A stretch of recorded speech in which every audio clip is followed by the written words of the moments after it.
How to deposit money into your VBet account. If you would like to deposit money to your VBet account, you could use the app or you could open your browser and come to vbet.com, which is your official website. Make sure that you're signed into your account.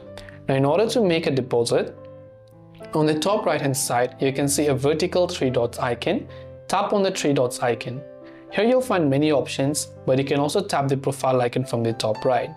Now here you can see the option under main balance that says deposit or withdraw. Since we're trying to make a deposit, just tap on the deposit button. Under the deposit section, depending upon your region, there'll be many different ways to deposit. In my case, I have got Skrill, or I can also use Neteller, or you can also use crypto payment methods like you can pay with Bitcoin and so on to make a deposit. So just choose your respective deposit method and enter the amount and tap the deposit option. Depending upon your preferred payment method, it may take a while for VBet to process your deposit. But to give you an idea, that's all it takes to deposit money into your VBet account. I hope the video helped you out. If you have any questions, feel free to leave them down below. Thanks for watching till the very end of this tutorial and see you soon in our next video.